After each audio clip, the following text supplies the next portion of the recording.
تعال نرجع بالزمن لورا كده حبتين، يعني اواخر الخمسينات. وقتها بقى جمال عبد الناصر قرر يبني مدينه جديده واسمها ايه؟ مدينه نصر. الناس وقتها قالت دي صحراء، مين مجنون هيسكن في الصحراء دي؟ اما بقى بعدها اللي كان رافض زمان بقى نفسه يعيش فيها دلوقتي وباي ثمن. لحد بقى ما وصلنا لحد سنه 2000 واتعمل مشروع جديد اسمه التجمع الخامس. نفس المشهد بيتكرر ونفس الكلام برضه بيتقال، ده بعيد ومكان فاضي وملوش مستقبل. ودلوقتي ايه اللي حصل؟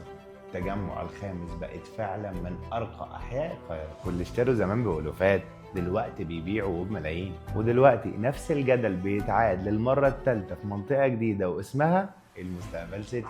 نفس نوعيه الكلام ونفس نوعيه الرفض ونفس الناس اللي هتندم بعد كام سنه.